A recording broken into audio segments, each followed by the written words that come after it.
or least. True Opinion Podcast.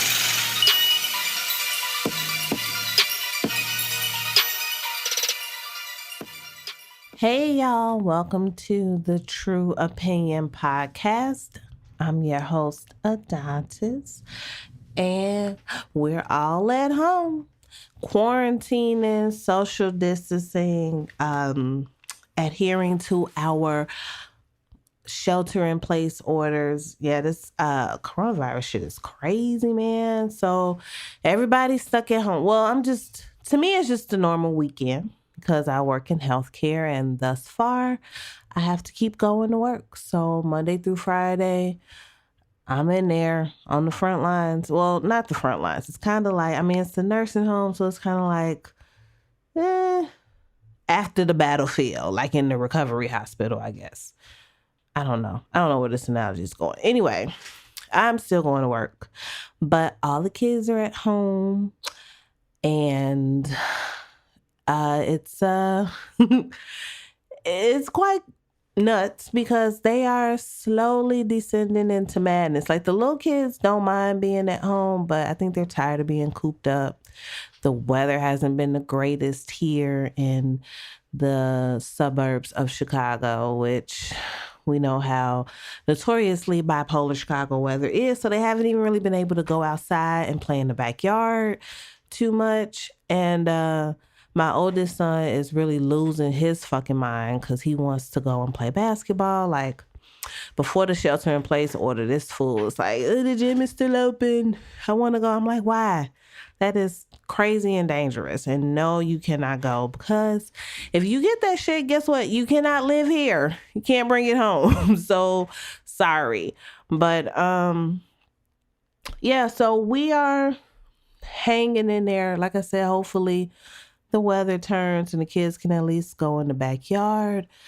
But this is not a weather podcast or a coronavirus podcast. But I will say, I think that it is very important to try to maintain your sanity and, try to keep up as best spirits as possible during this time.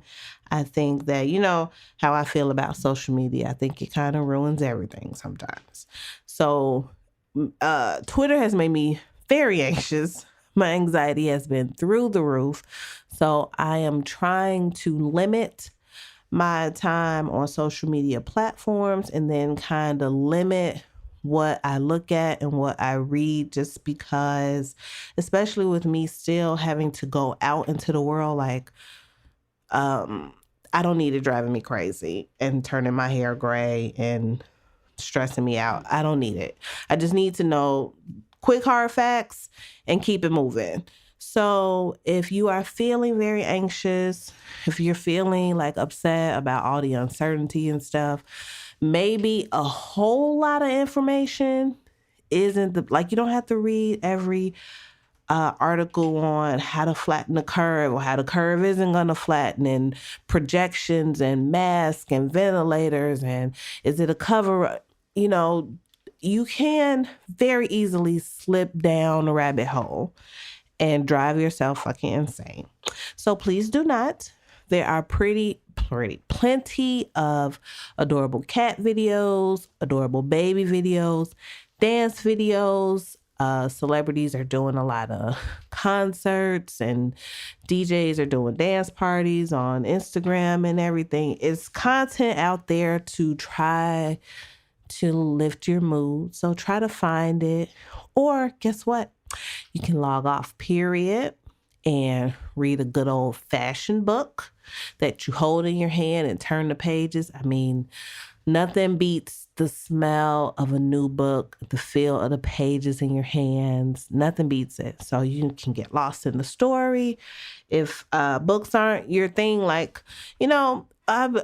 imagine maybe a lot of people don't have physical books because they haven't really been used a lot lately. So you can try Audible. This is not a commercial for Audible, but you can try some sort of service where they read the book to you. Of course, you can always listen to True Opinion in our back catalog. It's tons of entertainment. It's tons of stuff out there to get your mind off of what is going on. So if you need that, seek it out and, just try to relax. We're all kind of stuck in a holding pattern right now, but I think it'll be okay. It'll be okay. It'll be okay. I'm sure it'll be okay.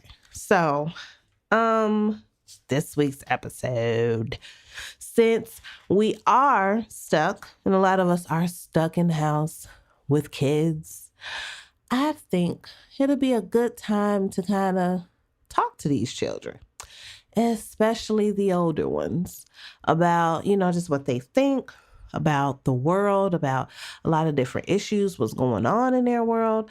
Yeah, a lot of kids still have work to do online and stuff, which is great.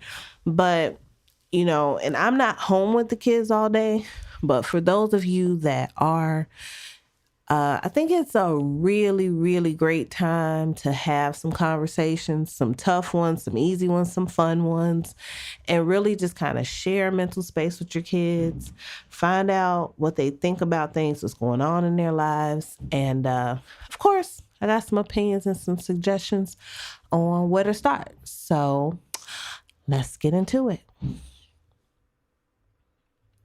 Okay, so talk to your kids. For the little ones, like every day my kids ask me, is there school today? Is it school today?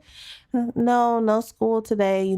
People are getting very sick. So in order for us to stay safe, we all got to stay home, no school for a little while. So, that's just kind of, that's just what I say to them. And, and every day they ask me again. So I don't know if they have short-term memory loss or what. But I think of course, my little kids are little, so they don't really know what's going on and they cannot grasp the full gravity of the situation, which to me I'm grateful for, because I don't want them panicking or upset or, oh my God, what if we get sick? What, it's cool. So I just explain to them every day what's going on and, try to keep them busy with their toys and their coloring and, asking me 500 million questions at 100 miles an hour whenever I get home or whenever I think I have a moment to myself. So, but I think it's still, it's a good time to introduce kids to some stuff that maybe you haven't been able to talk to them about before. Conversations about, like, maybe not, I wanted to say like conversations on race, but with them not being out in the world, maybe it would kind of go over their heads if they're really small. So maybe just like an extension of Black History Month. That's not something you do often, can kind of talk to kids more, read them more books and stories, or do more projects about famous African Americans, people of color from around the world that have done extraordinary things, really talk to your daughters about their hair and hair care and, hair love. Shout out to the book and short film Hair Love. Just a lot of like little conversations and things that you wish you had time to do or talk about more that you don't. And now you look around and you suddenly have all the time in the world, at least for a few weeks or maybe a next month. So, for littles, it's good to do stuff like that. And even to work on, I'm sure a lot of your little kids are probably missing friends and extended family, and without overwhelming them with devices, kind of showing them how to, FaceTime, even though these kids, I'm sure they already know how to do it. Or maybe, hey, even go old school and start like writing letters. The mail is still running.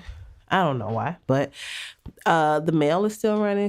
Write letters, draw pictures to send to grandma or cousins, or, with classmates and stuff, you may have to just stick to electronic means. I don't know if people be giving out their addresses like that to little kids, but, just Um, so basically, with your littles, just try to utilize the time as best as possible to, kind of hit those topics or educate them on things that you maybe on a day-to-day basis we don't really get to talk about as much because life is so busy and going like fast at the speed of like school and homework and dinner and bed. Things have definitely slowed down. So, just take a little more time.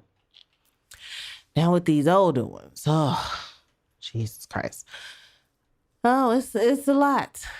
It's a lot to get into with them. And I really don't even know, like, when I say younger ones and older ones, like where to even kind of make the age distinctions, because like my oldest little kid is 7, and around, it seems like the 10 mark and up, kids are starting to kind of talk about and get into topics that we thought before were more adult, or, stuff that, you really shouldn't have to talk to kids about, like gender identity and sexuality and stuff like that.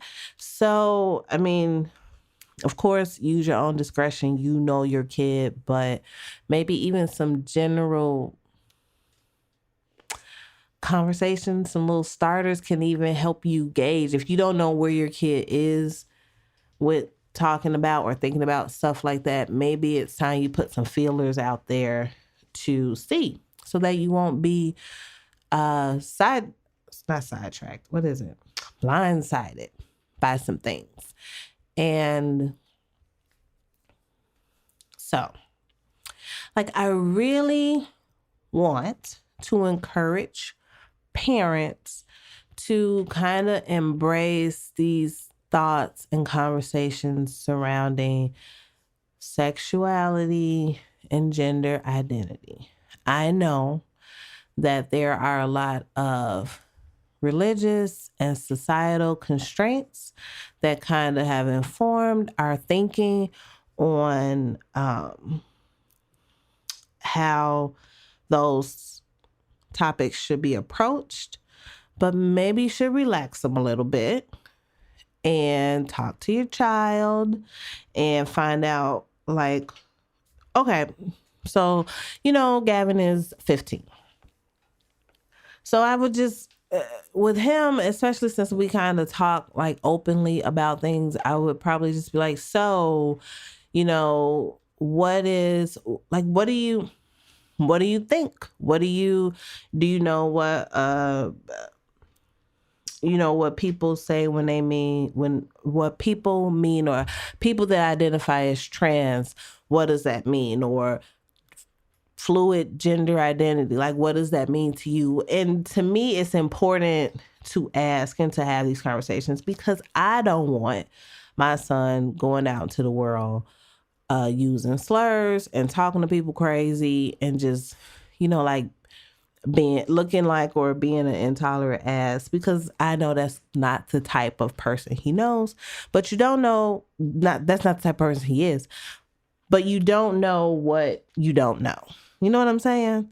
So I wouldn't want him to inadvertently be offensive just because he is not educated on terms and, how people have chosen to identify themselves. And then even how does he feel about it? Because I am, I don't care. Shit, people do and what they want, be who you want, whoever you are. That's how I feel. I'm very, tolerant, go with the flow. But at 15, he sees the world in his own kind of way, and he has different influences, and he may not think the same things that I think. And it's not that, I'm not telling you to have conversations to try to change hearts and minds, but at least to be open and see, like, gauge the temperature of what's going on in your house. Like, how are these kids thinking about things, and how do they act on these things when they're out in the real world. Because again, you don't want to be just blindsided by anything, by any conversation they may want to have with you later about their own sexuality, be blindsided about their conduct outside of your house. Like, my child would never do that. Oh, well, yeah, my child may kind of do that. And if you, yeah, you just don't want shit to pop up and you didn't even know what the hell they were thinking.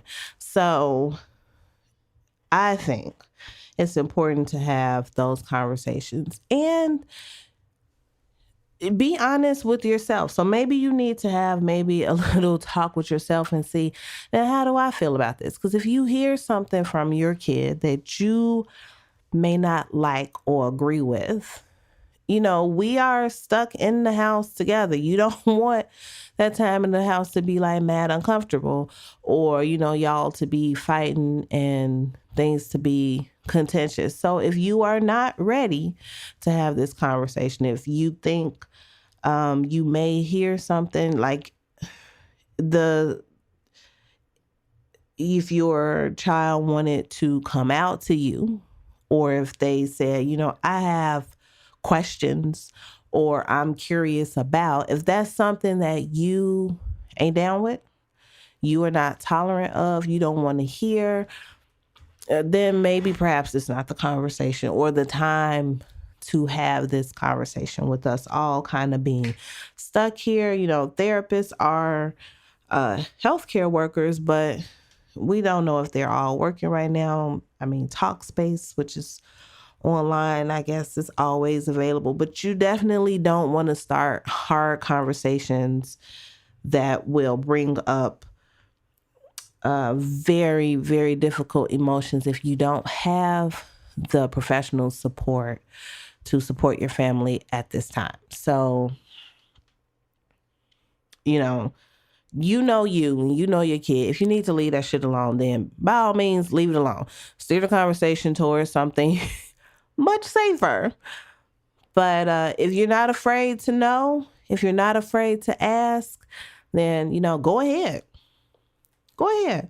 Because one thing I hear like a lot of people say, and people online say or make comments about, especially when a child is younger and says that they identify as the opposite sex than their birth sex. Oh, they're too young to know. You're only this old. How do you know what you are or what you aren't? It's too young. It's just media influence. It's just this. It's just that. So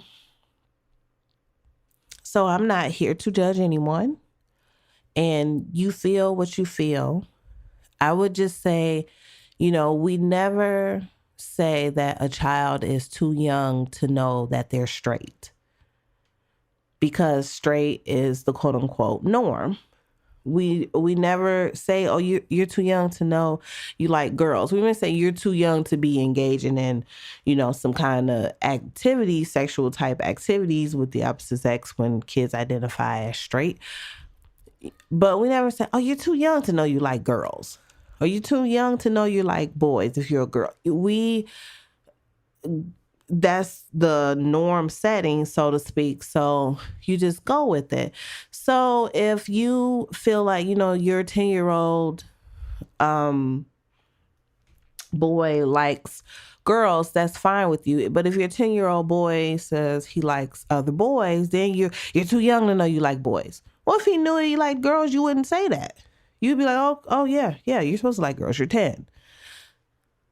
So maybe kids, maybe they do know what they like and what they don't like. Maybe they don't have to wait until they hit puberty to understand that I feel a certain even kinship, or like I feel like something draws me to, boys if they're a boy or girls if they're a girl.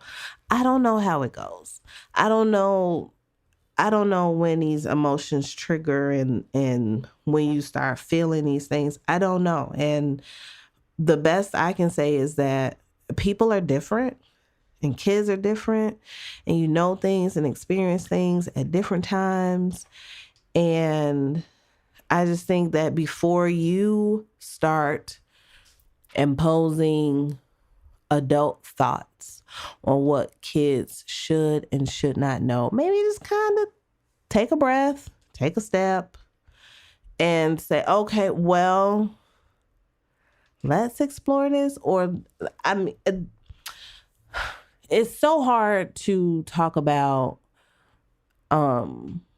this when you talking about people's kids. It's hard to talk about any of it when you are dealing with kids, because you know what I would do with my children in my household certainly isn't what other people would do, and what they would do I wouldn't do. So it's difficult for me, without sounding judgy, without coming off as, well, let me tell you what to do with your kid, which I don't want to do.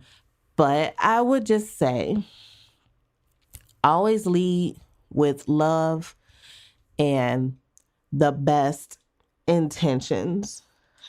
My thoughts are, I just want my kids to be happy. Like, my priorities for my children are for them to be good people, for them to not need my money, like when they grow up, for them to be self-sufficient, for them to be happy. Maybe for them to be happy and then not need my money.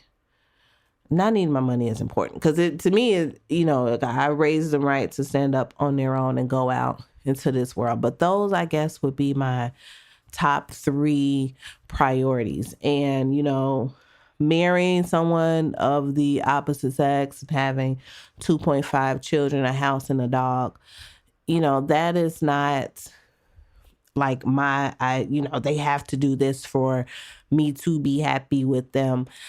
I want them to be good people. I don't want them to be out here killing people, hurting people, being assholes, leaving a trail of destruction in their wake. I want them to be good people. I want them to be self-sufficient, and I want them to truly be happy within themselves. And whatever that is going to mean for them, they have to figure out. And, you know, and hopefully I can lead and guide with love and acceptance. That's how I feel. So, I mean, if you want to adopt that philosophy, you can. I think it's a good one. But, you know, if you have other requirements, then fine. But I feel like with kids, especially kids who fall outside of what society has deemed as normal, which is cis, heterosexual, you know,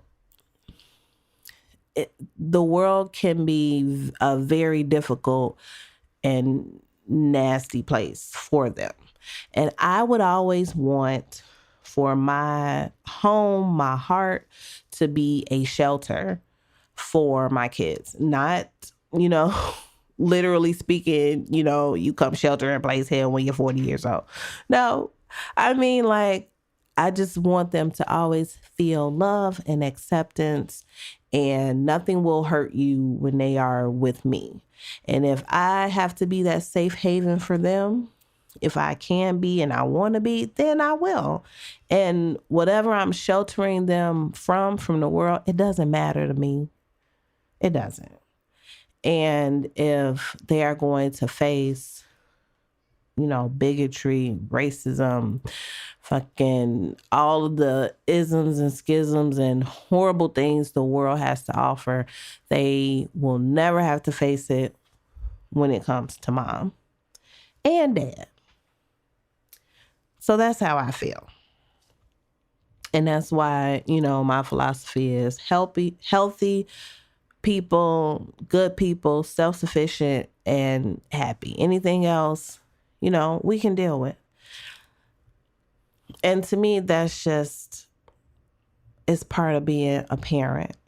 Now, there are people that will disagree with me that say, oh, it's also leading them in the way they should go and according to the Bible. And yes, I'm not knocking any of that. I'm just saying, as for me and my house, that is the philosophy. And things that, you may incorporate, if you are more strict religious leaning in those aspects when it comes to gender and sexuality. You have to be true to you and true to what you think is right. And I feel like if you're at a crossroads and it's between your child and these set of beliefs that you have, and you have to pick, which often a strict set of beliefs will make you pick and choose. What choice are you going to make? It's not for me to say what you should do, but, just if you had to choose, what would you choose, and would you be okay with choosing it? And then what would that mean for your child and for y'all's future and for your relationship? It's a lot to think about. It's definitely a lot. I think it is. I will say that it seems as though a lot of strict codes of conduct allow for you to love people through very terrible things, through them doing terrible things, to them doing criminal things, them being, addicted, them being, abusers and just bad people. Like, many codes of conduct allow for you to forgive them and love them through it and pray for them and do many things, but except for when it comes to sexuality, it's like, yeah, no, you don't really have the space within those rules to kind of love your children.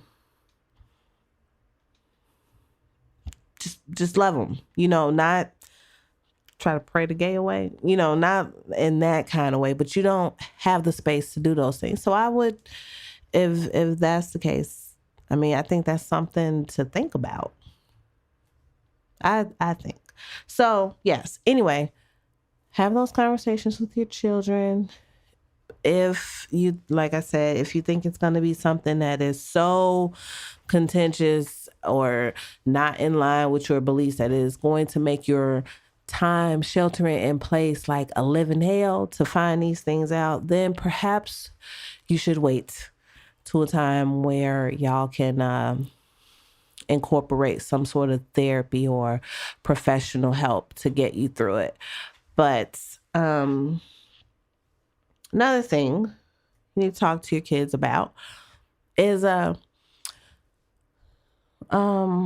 what's the next thing?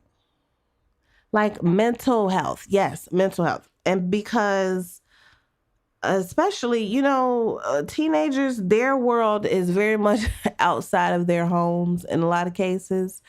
It's school, it's their social groups, their extracurricular activities. So being stuck in the house may actually be a lot of strain on them as well. And they may not be coping with it as well, not seeing a boyfriend or a girlfriend or a best friend, when you're used to seeing them every single day, like physical touch and engagement is very important for teenagers. And then not being able to connect, especially kids who play sports and things, group things that you kind of can't play basketball, over FaceTime, not like if it was a book club, playing instruments, a band, things like that. So, really check in with your kids and see how they're doing and maybe try to develop some strategies or something to help them cope during this time. I know in our area, while the shelter in place order is quote unquote mandatory, there are some things that you can do. You can go outside your house for walks and runs, just kind of keeping a distance. So, especially kids that are athletic, maybe getting out and running or jogging or whatever may help kind of release some of those endorphins and may help them feel better. And I just want to say depression is very real, especially among young people. It is real among teenagers.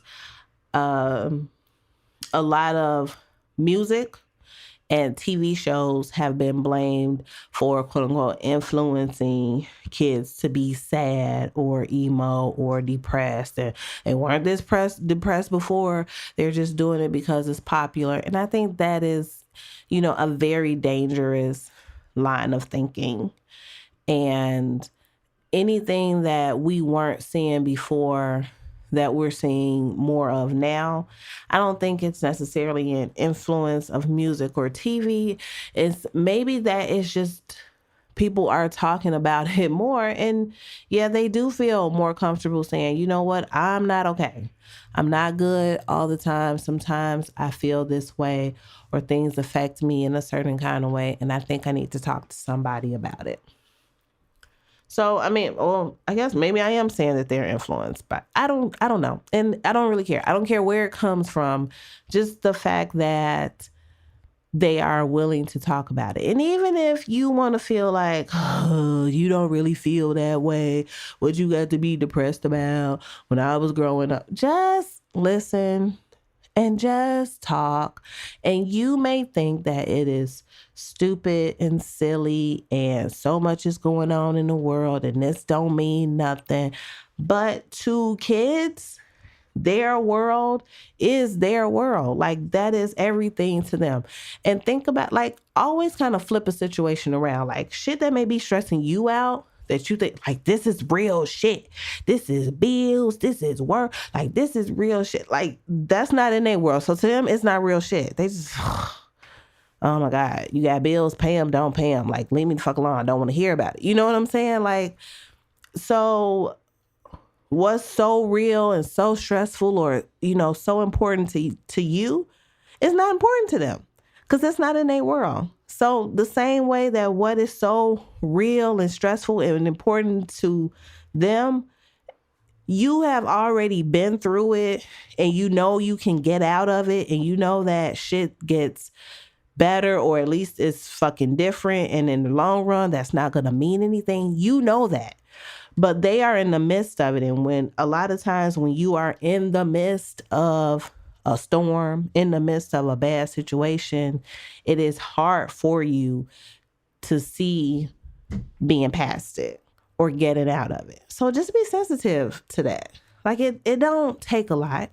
And we got a lot more time, like I said, to kind of explore these things and talk to your kids about it. And maybe you can even impart some wisdom of, I promise you shit is rough right now, but it won't always be. And let's kind of talk about some ways that you can cope with it now, though, while you're going through it. You don't want to downplay or minimize people's feelings, especially kids, because to them it is all so real. And like I said, like some stuff, I'm just like, oh, this is the stupidest shit that I have ever heard of. You know what I'm saying? But to them it's vital and important and it's happening to them. And we all know that teenagers especially are very self-centered. Everything is happening to them all the time and they feel it and their feelings are important. So you don't want to dismiss it. Kind of try to talk them through it, address it with them, and even understand that you may have these talks, you may address it, and look, I know this is what you do. This is how you need to feel. This is how you get over it. This, you know what I'm saying? Like, I remember, there are times when, this person said this, not just, man, fuck them. Like, why do you even care? Hey, let that shit go. That shit is stupid. But it's like, it's important to them. So address it. And like I was saying, understand that y'all may talk about this all the time and they may not do anything that you fucking say. And it's not for you to get upset or didn't I tell you or why didn't you try? Because it's still, they think you don't know what you're talking about. And what's crazy is a lot of times, most of the time, we do know what we're talking about because we've been through it. We know, like, to some degree, we have been through everything that these kids are going through for the most part. And if you haven't, you know somebody that has, and you want them to benefit from your experience and you want to tell them what to do and, so they don't make mistakes, so they don't get hurt because you know how shit will turn out. But they don't know that. And even though they're talking to you about it, they still may think, yeah, you don't know. You can't possibly feel or know. So they may not do what you say.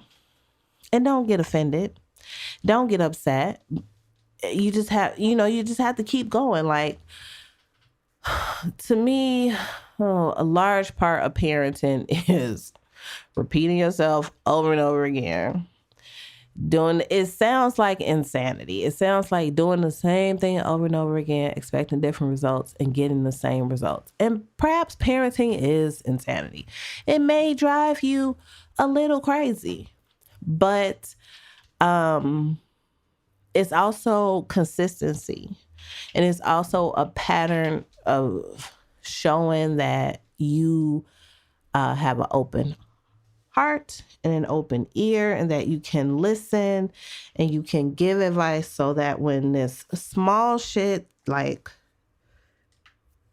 that to you is nothing, when that comes up, they talk to you about it. And hopefully what you are doing is reinforcing that when big shit comes up, if and when, I'm here and you can talk to me about it and I'll listen and I'll offer what advice I can. And I'm not going to follow up with, judging or, okay, well, don't fucking talk to me again if you're not going to do what I say. I'm not going to follow it with that. Just know I'm here.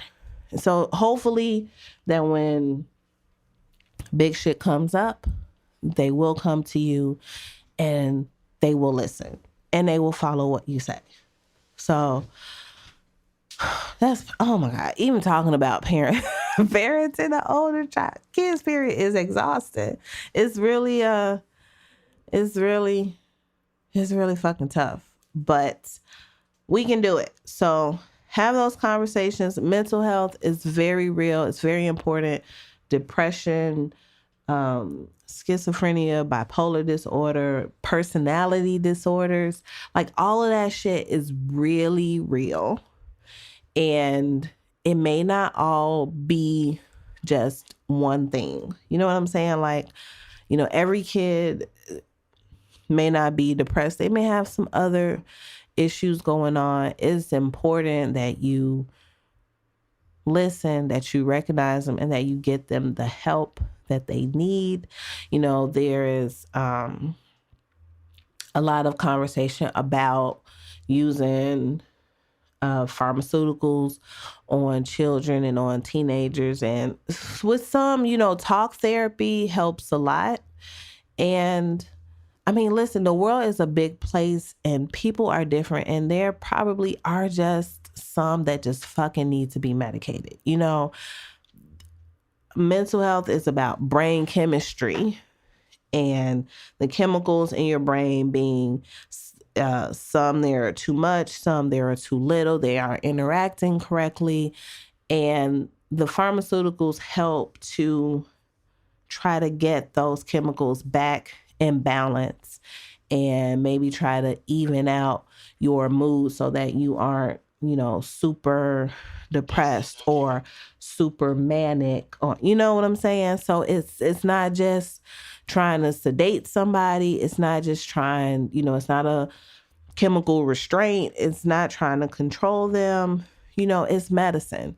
And the body gets sick and the mind can get sick.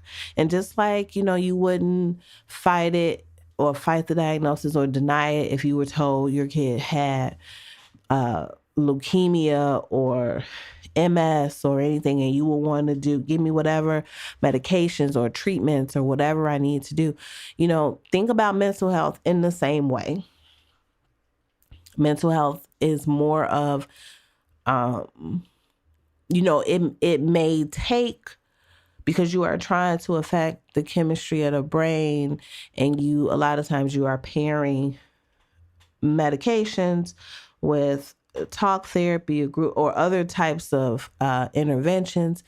It's not going to happen in a day or a week or maybe even a month. It takes time for the medication to build up, for it to start to work. And then, even when you think everything is good, we can stop you. A lot of medications, you can't just stop cold turkey. You have to step down from them to kind of keep your mood and things in balance.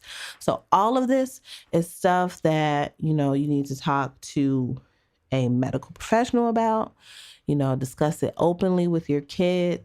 And really I really encourage parents out there to just be as open as possible and, listen, educate yourself on certain disorders and how they're treated, and, pay attention. This is a really good time to pay attention to your kids. So before you start like any of these rough conversations or, delving into things, maybe just kind of like do like an observation period. Like when they come out their room, like kind of see how they move around, like ask them just little questions and see like what they talk about. Like just really pay attention to your kid. Go in that. Oh, my son's room is a very, it's like a toxic wasteland. But, kind of go and peek around in there and see what you can see what's going on. See like what the fuck is your world, and then try to, ease into these things. There are tons of stuff you can talk about with your kids. Family situations. You can talk about yourself when you were younger. I think I've said this before. Like, I think it's cool to talk to your kids about, and not just the bad things you did or, bad experiences that you had, but just stuff about you when you were a kid, that maybe that'll kind of help them to navigate their own world. And then maybe even it'll help them understand where you are coming from in certain situations and why you are the way you are.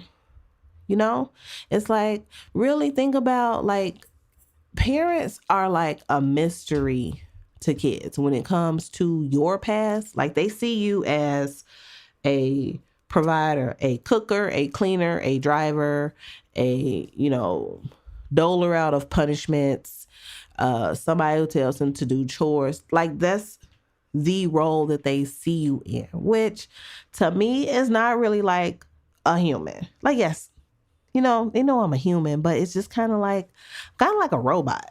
These are the essential functions that mom performs. And it's like, it may help your relationship even for them to see you as more of, I'm not a robot, not like, parents are superheroes, but superheroes says that you are kind of above human, superhuman, which means that things like sadness and fatigue and stress don't touch you, and they do as a parent.